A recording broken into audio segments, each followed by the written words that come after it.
नमस्कार मित्रों एवं मेरे प्यारे बच्चों, एक्सरसाइज 5.2 से क्वेश्चन नंबर 3 ले रहे हैं। क्वेश्चन में क्या कहा है देखिए, in the adjoining figure P parallel Q, ये पी लाइन है और ये क्यू लाइन है, ये दोनों आपस में पैरेलल है। Find the unknown angles. Unknown angles means जो एंगल्स हमको मालूम नहीं है, E F A D C B, ये एंगल्स आपको निकालना है। आपको सिर्फ एंगल 125 पता है बच्चों, ठीक है ना।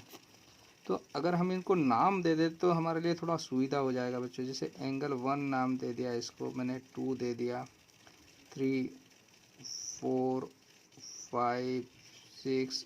आप किसी को भी कोई सा भी नाम 1 2 3 इधर से भी स्टार्ट कर सकते हैं, आपकी जो इच्छा हो वैसा।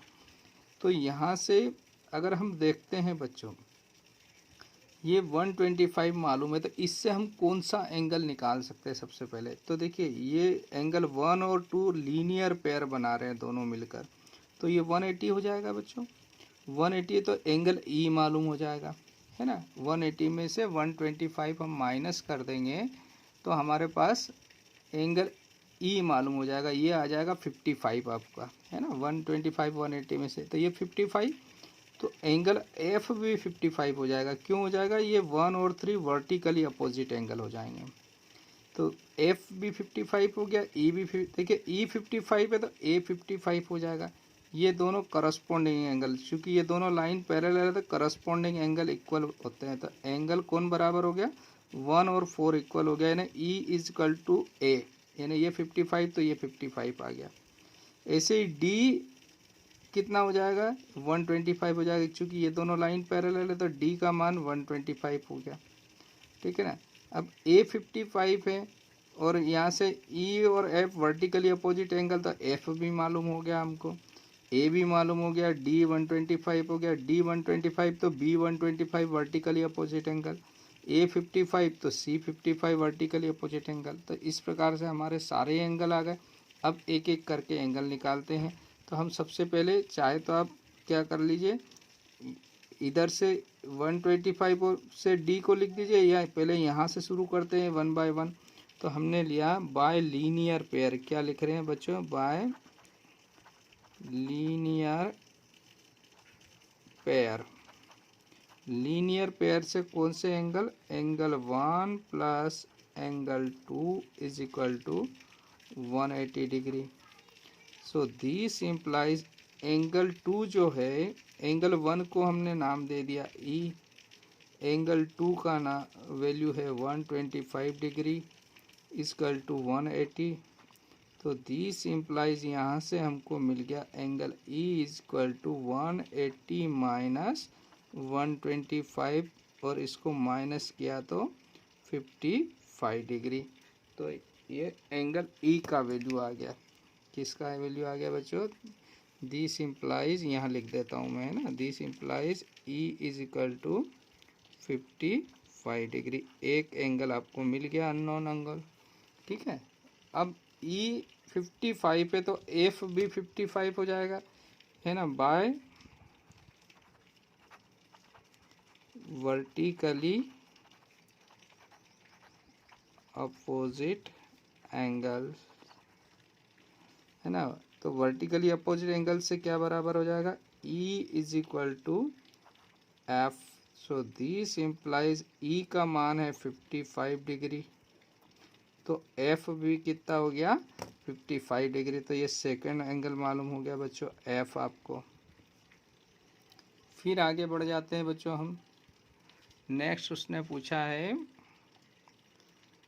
ई मालूम हो गया, एफ मालूम, तो ई से हम क्या निकाल सकते हैं, ए निकाल सकते हैं, है ना। नाउ क्या हो जाएगा, angle E is equal to angle A, क्यों बराबर है दोनों, ये है करस्पॉन्डिंग एंगल। क्या कहलाएंगे बच्चों, ये दोनों जो एंगल है इनको हम कह देंगे बच्चों करस्पॉन्डिंग एंगल।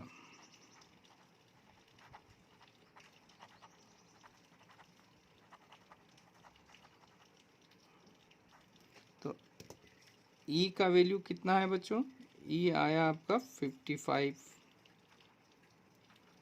तो ए भी 55 हो गया। तो ए का वैल्यू मालूम हो गया यहाँ से बच्चों, देखिए है ना। अब एफ मालूम हो गया, यहाँ मैं लिख देता हूँ इन एंगल्स को। ई आपका कितना आ गया बच्चों, 55 आ गया। एफ भी 55 हो गया बच्चों, ए भी 55 हो गया बच्चों, ठीक है ना।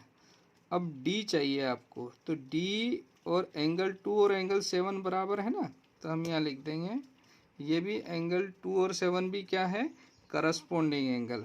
एंड यहीं पर लिख देते हैं angle 2 is equal to angle 7, इसका भी क्या लिख देंगे, ये करस्पॉन्डिंग एंगल प्रॉपर्टी, यानी ऊपर वाली प्रॉपर्टी सेम, ठीक है ना, करस्पॉन्डिंग एंगल से। तो एंगल 2 कितना है बच्चों, एंगल 2 है 125 डिग्री। तो एंगल 7 मतलब 7 को नाम दे देते हम डी। तो एंगल 2 और 7 करस्पॉन्डिंग एंगल है तो बराबर होंगे, चूंकि लाइन पैरेलल है। तो डी का मान कितना आ गया, 125। तो डी भी आ गया बच्चों, इसको भी 125 नोट कर लेते हैं हम यहाँ। अब देखिए ये 55 है तो सी 55 हो जाएगा, ये डी 125 तो बी 125, क्यों, वर्टिकली अपोजिट एंगल। तो नेक्स्ट लिख देंगे now by vertically opposite angle.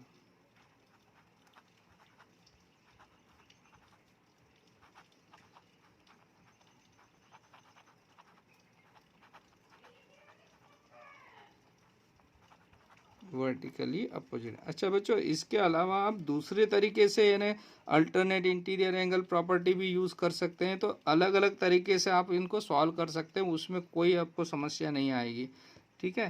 तो अभी बाय वर्टिकली अपोजिट एंगल से क्या हो जाएगा, एंगल डी बराबर एंगल बी हो जाएगा। Angle D is equal to angle B and angle A is equal to angle C. अब इनके वैल्यू रख रहे हैं बच्चों, तो डी का वैल्यू है बच्चों 125, तो बी भी 125 हो गया। और इधर ए का वैल्यू है 55, तो आपका सी भी 55 आ गया बच्चों। तो यहाँ से आपको ये सारे अननोन एंगल्स मालूम हो गए।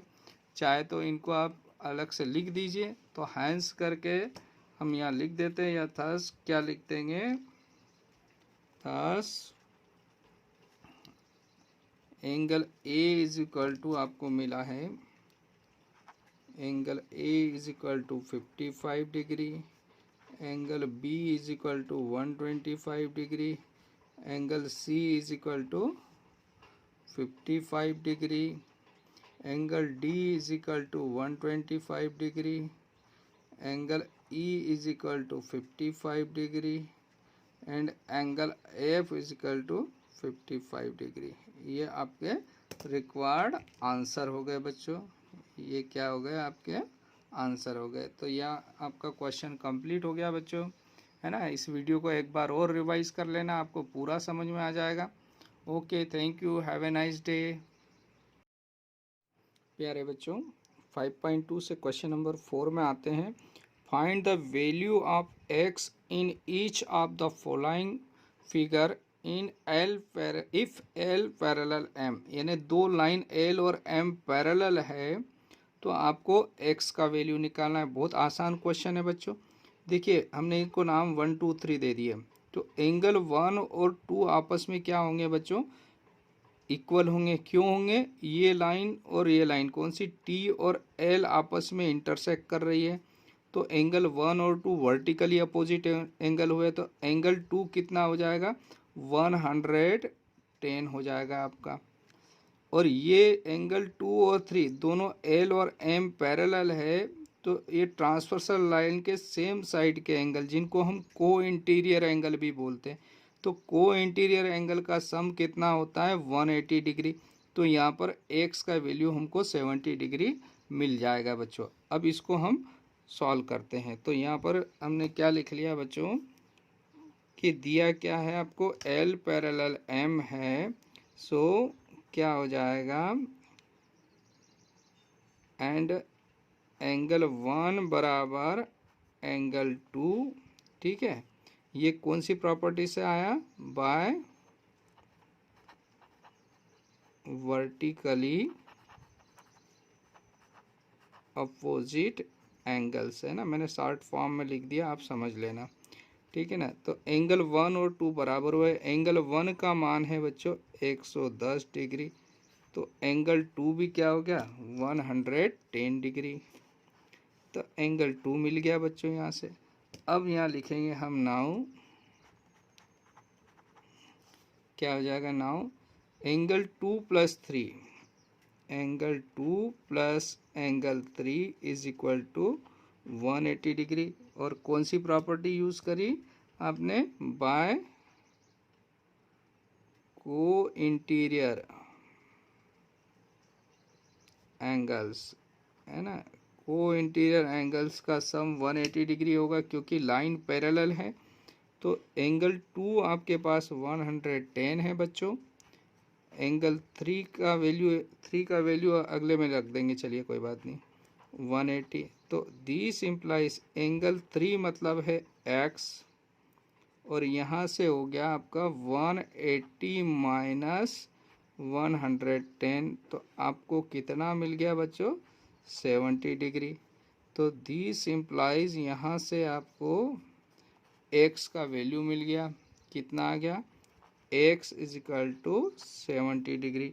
तो फर्स्ट वाले क्वेश्चन में आपको x का वैल्यू मिल गया 70 डिग्री। सिमिलरली इसका सेकेंड पार्ट आता है बच्चों। सेकेंड पार्ट में देखिए यहाँ पर ये फिगर दिया हुआ है आपको, यहाँ पर भी आपको x का वैल्यू निकालना है। तो ये तो सबसे आसान क्वेश्चन हो गया है ना। इसमें भी आपको क्या दिया है, देखिए क्वेश्चन में शुरू में ही कहा है आपको, फर्स्ट क्वेश्चन में कहा है कि L और M पैरेलल है। तो यहाँ पर देखते हैं हम इस क्वेश्चन में, तो लाइन L, ये L लाइन है और ये M लाइन है, ये दोनों पैरेलल है, और ये इसको A लाइन इंटरसेक्ट कर रही है ना, ये ट्रांसवर्सल लाइन हुई। तो दो पैरेलल लाइन को कोई तीसरी लाइन इंटरसेक्ट करती है, तो ये x और 100 ये दोनों क्या हो गए, करस्पॉन्डिंग एंगल कहलाएंगे। और दो लाइन पैरेलल होती है तो करस्पॉन्डिंग एंगल इक्वल होते हैं। तो यहाँ पर लिखेंगे हम बाय करस्पॉन्डिंग एंगल प्रॉपर्टी, है ना। तो बाय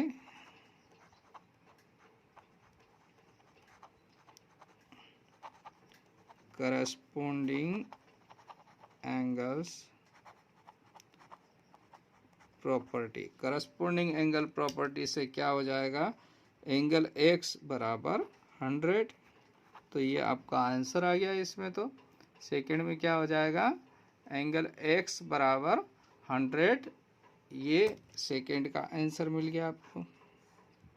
इसी में एक थर्ड कुछ बुक्स में नहीं दिया बच्चों, और कुछ बुक्स में ये थर्ड वाला क्वेश्चन भी दिया है, लेकिन हम कर लेते हैं यहाँ पर। अगर नहीं दिया है एग्ज़ाम में आ गया तो आप हल कर सकते हैं।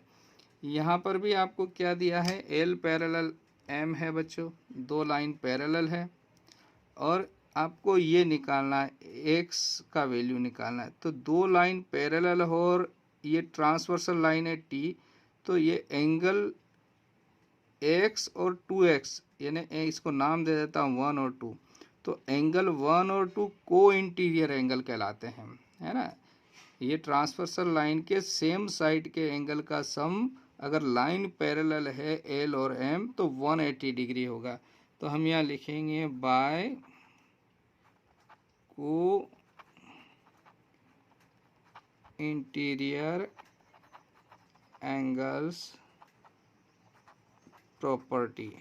को इंटीरियर एंगल प्रॉपर्टी क्यों लगेगी, चूंकि लाइन L और M पैरेलल है। तो angle 1 plus 2 is equal to 180 degree, है ना। और यहाँ साइड में हम लिख देंगे, चूंकि L पैरेलल है M, इसलिए इंटीरियर एंगल को इंटीरियर एंगल का सम 180 होगा। तो ये है बच्चों x, और इधर है आपको 2x इज इक्वल टू 180।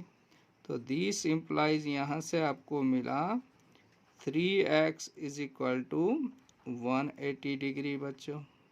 3 से अगर डिवाइड करेंगे तो x इज इक्वल टू आ जाएगा 180/3, मतलब आ गया 60 डिग्री। तो आपका जो x का वैल्यू है बच्चों, तो दिस इम्प्लाइज यहाँ से मिल जाएगा x is equal to 60 degree. तो थर्ड वाले में x का वैल्यू कितना आ गया बच्चों, 60 डिग्री। ये आपका आंसर हो गया बच्चों, है ना। सेकेंड में x का वैल्यू कितना आया, 100 डिग्री। कौन सी प्रॉपर्टी से, ये तो करस्पॉन्डिंग एंगल प्रॉपर्टी लग गई।